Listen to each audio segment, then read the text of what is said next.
She utilizes the Cody to English dictionary. Sister Wives aficionados uncover Robin Brown's tactic for enduring the tell-all. Robin Brown, a star of Sister Wives, has faced attention for her conduct during the tell-all after responding to criticism regarding her relationship with Cody Brown. Robin became Cody's fourth spouse and has participated in the show since 2010. The discord among Robin and Cody's former spouses, Mary Brown, Janelle Brown, and Christine Brown, primarily arises from enduring familial strife and disputes characteristic of polygamous unions. Several of Cody's former spouses have articulated their dissatisfaction with Robin, alleging that she exhibits domineering behavior and seeks to preserve favoritism with Cody. The persistent tension has frequently been emphasized in Sister Wives Season 19. Reddit user Addicted to TLC shared a video in which Sukanya Krishnan inquired of Robin whether she believes her spouse exhibits a prejudice towards her, to which Robin said, "I don't think so." The fan observed that they believe Robin is unaware of the meaning of the term bias, as inferred from her response. Nevertheless, they observed that if Robin was genuinely oblivious to the idea of bias, she concealed it remarkably well. Concurrently, Mrs. Trigger jested, she employs the Cody to English dictionary, while Master Dimension 452 noted that Robin repeatedly responded, "I don't know," during the discourse. Robin's succinct responses and general comportment led many to doubt her transparency and authenticity throughout the reunion. She appeared hesitant to interact with the presenter, frequently declining to respond to inquiries regarding the family dynamics. Her protective demeanor indicated a deficiency of accountability, especially with her familial relationships. At one juncture, host Sukanya inquired of Robin whether she appreciated being referred to as a sacred cow, a moniker bestowed upon her by Janelle throughout the program. Robin's response to this inquiry underscored her unease and reluctance to confront the familial problems comprehensively. Moo. I am uncertain. Indifferent. I am indifferent, Robin stated, adhering to her customary tendency of providing brief and ambiguous responses. When host Sukanya inquired whether moo was a phrase, Robin responded, "I don't know what that is," refraining from further explanation. She expressed her anger, informing Sukanya that she was weary of the constant attention directed toward her. Robin desired that Cody's former spouses would focus on their own relationships rather than incessantly referencing her name. Meanwhile, Janelle noted that Cody appears to be portraying himself as a monster to deflect blame from her. Robin's evasive and defensive responses on the Sister Wives special indicated her priority is safeguarding her reputation rather than being candid. By referring to herself as Cody's whipping boy and expressing feelings of being cheated out of polygamy, she demonstrates internal conflict yet remains unable to confront the familial turmoil comprehensively. Her reluctance to go into challenging subjects appeared to be an effort to manipulate the narrative instead of addressing the concerns. This method may maintain a facade of tranquility, although it prompts inquiries regarding the extent of authentic healing occurring beneath the surface. Nonetheless, Robin Brown has been enjoying an opulent and contented life with Cody Brown since her debut on Sister Wives Season 19. In 2010, she became Cody's fourth wife, succeeding Mary, Janelle, and Christine Brown in the Brown family. Over time, Robin cultivated a more profound connection with Cody than with his past spouses. In 2014, she was legally married to him, so cementing her status within the family. From 2021 until 2023, Cody's initial 3 wives terminated their spiritual unions with him. He thereafter engaged into a monogamous relationship with Robin and resolved to abandon the pursuit of polygamy. Robin and Cody encountered difficulties stemming from considerable disruptions in their family dynamics. They faced marital difficulties stemming from Cody's anger issues. Fortunately, circumstances have stabilized in recent months. They have attained tranquility in their new monogamous relationship and are now emphasizing their personal contentment. Cody and Robin divested the Coyote Pass property and evenly distributed the earnings among themselves and the other sister wives, Mary and Janelle. Furthermore, they sold their former residence and acquired a new one in Flagstaff, marking the commencement of their new monogamous life in a familiar yet novel environment. Initially, Robin endeavored to remain amicable with all of Cody's former spouses. She became a confidant to Mary, a friend to Janelle, and a supporter of Christine. She nurtured them, demonstrating her firm conviction in the principle of polygamy. Subsequent to Cody's dissolution of his relationships with Mary, Janelle, and Christine, Robin's demeanor shifted. She became disinterested in sustaining relationships with her previous sister wives and ultimately severed all contact with them. By 2025, Robin seems to have severed all communication with her previous sister wives, including her once companion, Mary. Mary, Janelle, and Christine have all articulated their reasons for ceasing communication with Robin. Janelle stated that she never had a significant relationship with Robin. Janelle conceded that she bears no animosity against Robin. Nonetheless, she is disinclined to cultivate a friendship with her. Mary and Christine share analogous views regarding their relationship with Robin. Both ladies acknowledged that they do not effectively connect with Robin, as they believe it is unnecessary to cultivate a relationship with her. Rogue Energy reports that Christine stated, "I have not communicated with Mary or Robin for years." Subsequent to the production of the most recent season, Robin and Cody have relocated to a new residence in Arizona.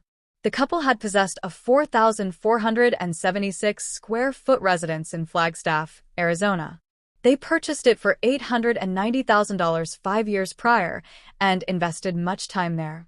Cody and Robin's former residence comprised 5 bedrooms and 4 baths.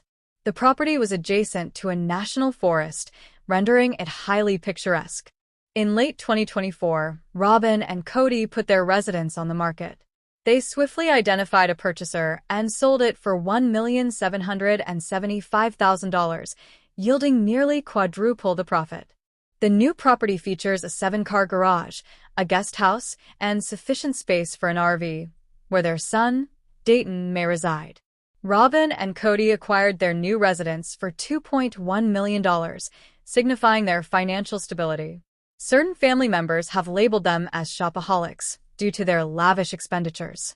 Robin and Cody seem to be enjoying a life of considerable comfort.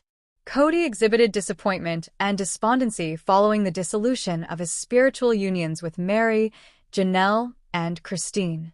He was disheartened by the realization that his aspiration for a large, polygamous household had been irrevocably destroyed. Robin, his remaining wife, believed that Cody's sorrow at the dissolution of his 3 marriages was detrimental to their own relationship. She articulated apprehension that their marriage could also deteriorate. Robin described herself as the idiot that got left behind after her fellow sister wives opted for personal autonomy over continuing with polygamy. While gently implying marital difficulties during filming, Robin and Cody exhibit a markedly different relational dynamic off-camera. In late May 2025, they were observed in Idaho Falls appearing exceedingly content together. A Facebook user, Jasmine Griffin, shared a photograph with Cody and Robin, writing, "It is not every day that one encounters Cody and Robin Brown in the quaint center of Idaho Falls." Robin, attired in a blue flowery blouse, exhibited a broad smile while positioned beside Cody, who displayed an even more expansive grin. Following her separation from Cody, Janelle candidly addressed the financial circumstances of the family. All family members contributed to the familial finances, which were utilized to cover household expenses. Nonetheless, she gradually noted a transformation in the management of funds. Janelle observed substantial withdrawals occurring without justification or clarity. She stated, "In recent years, Cody has withdrawn funds, the purpose of which remains unclear to me." While Mary and Janelle contended for their equitable portion of Coyote Pass land, Robin faced allegations of misappropriating the family fund by purchasing dolls. A blogger from the Ashley's Reality Roundup said that an Etsy account purportedly associated with Robin expended a considerable sum on dolls and doll accessories. The writer approximated that the account owner, presumably Robin, had expended around $60,000 on collector dolls and household items. The account holder allegedly completed over 100 transactions in the year 2024. Robin has not addressed these charges. Nonetheless, multiple indications suggest her association with the Etsy account. Robin's financial practices have consistently raised concerns among sister wives enthusiasts, and this apprehension is expected to endure. Nevertheless, The atmosphere in the Brown family's living room in Flagstaff was laden with tension. The sun commenced its descent, projecting elongated shadows across the floor and walls, as though nature itself sensed the emotional burden afflicting the sister wives. Christine had just delivered her pronouncement, her voice unwavering yet her hands quivering slightly. "I have made a decision," she stated, her gaze traversing the faces of Mary, Janelle, and Robin, to depart. "I cannot continue to exist in this manner." An extended hush ensued. The sole sound was the ticking of the antique wall clock Cody had purchased years prior during one of their road trips, a time when everything still felt complete. The women, once linked in faith and family, now resembled planets orbiting the same sun, yet following divergent trajectories. Mary was the initial speaker. Her voice was subdued, somewhat raspy. "There is a significant burden," she continued, "located precisely here." She placed her palm against her chest. "It feels as though we have repressed this for an extended period. The conflicts, the aloofness, the silence. Now, everything is being revealed." Christine faced her. "I never desired for it to transpire in this manner, Mary. However, I have been existing in a diminished state. I desire for my daughters to perceive me as joyful, rather than merely persevering." Janelle acquiesced reluctantly, her expression inscrutable. "I comprehend," she articulated at last. "I affirm. I have observed the extent of your suffering. I have attempted to feign that everything will revert to its previous state, but that is not realistic, is it? Perhaps it never existed." Robin, who had been suppressing her tears, ultimately succumbed to her emotions. "However, Christine, we are relatives. We are expected to resolve this matter collaboratively. Is that not what we pledged to one another? That we would remain in this indefinitely?" Christine offered her a strained smile. "Eternity is contingent upon the collective perception of being acknowledged, listened to, and esteemed. I have not experienced that sentiment in years. Not originating from Cody. Not originating from this familial configuration." Cody positioned himself in the corner, arms folded, endeavoring to retain composure. "What is the next course of action?" he inquired incisively. "Do you simply walk away? From me, from your co-wives, from all that we have established?" Christine maintained her position. "I am progressing towards a destination, Cody. In pursuit of tranquility. In pursuit of restoration. I have devoted years to prioritizing others above myself. I have completed my task." Robin extended her hand, pausing in the air before retracting it to her lap. "It simply pains," she murmured. "We shared our lives and our offspring. You were my sibling." Christine gazed at her, her demeanor becoming gentler. "You will perpetually remain, Robin. I am not forsaking you. I am prioritizing my own interests." That evening, following Christine's departure, the remaining wives congregated, an occurrence that had not transpired in weeks. No allegations were made. No tears remained to be shed. Merely the unadulterated truth. Janelle ultimately shattered the stillness. Perhaps Christine's departure serves as a reflection. It may be revealing the flaws we have overlooked for an extended period. Mary acquiesced. "I sense that we are all mourning something, the aspiration we once held dear. However, perhaps it is time to cease the pretense and commence reconstruction." For the first time in an extended period, they convened not as sister wives adhering to a fractured ideal, but as women confronting an unpredictable, authentic future. Nonetheless, snow descended gently in Flagstaff while Christine stood at the window, her arms firmly crossed across her chest. Her heart raced, not out of terror, but with a profound clarity that had developed over years. Today, she would confront Cody for the final time. There were no cameras or producers, only the unvarnished, poignant reality shared between two individuals who had once vowed everlasting commitment. The atmosphere in the home was charged when Cody entered, clad in his customary leather jacket and exuding a confident smirk, the very expression that once elicited her laughter. It merely induced nausea in her. "Christine," he stated, striving for a composed demeanor, "we must engage in a mature discussion. This pertains to the family concerning our cohesion. Christine rotated gradually. Her gaze encountered his, steady and resolute. Negative, Cody. This pertains to your hypocrisy. She advanced a step. Affirmative. You advocate for togetherness, yet you exhibit bias.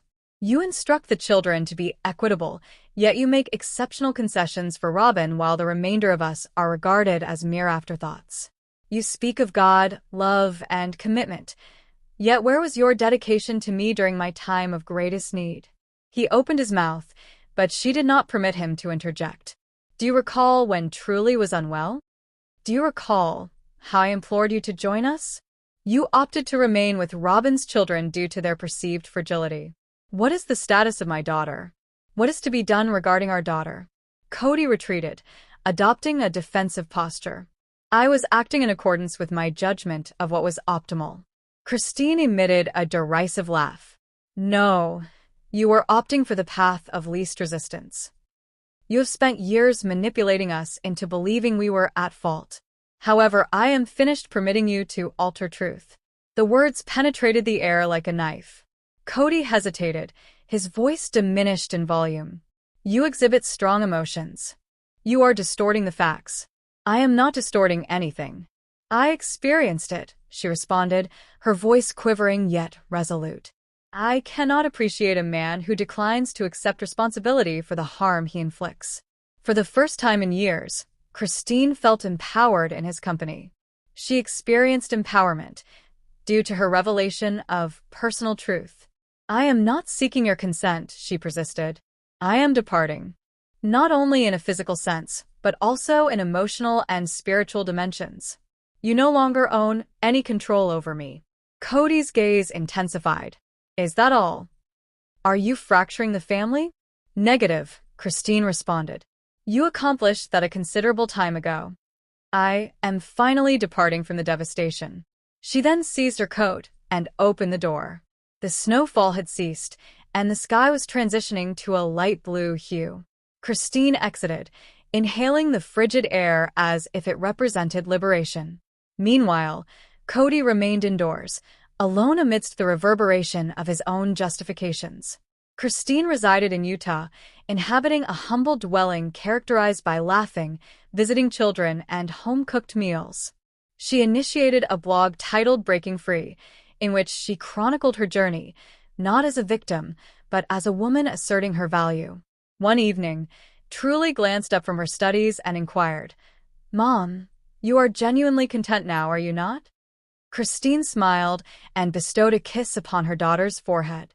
Affirmative, dear. Because I have ultimately recalled my identity.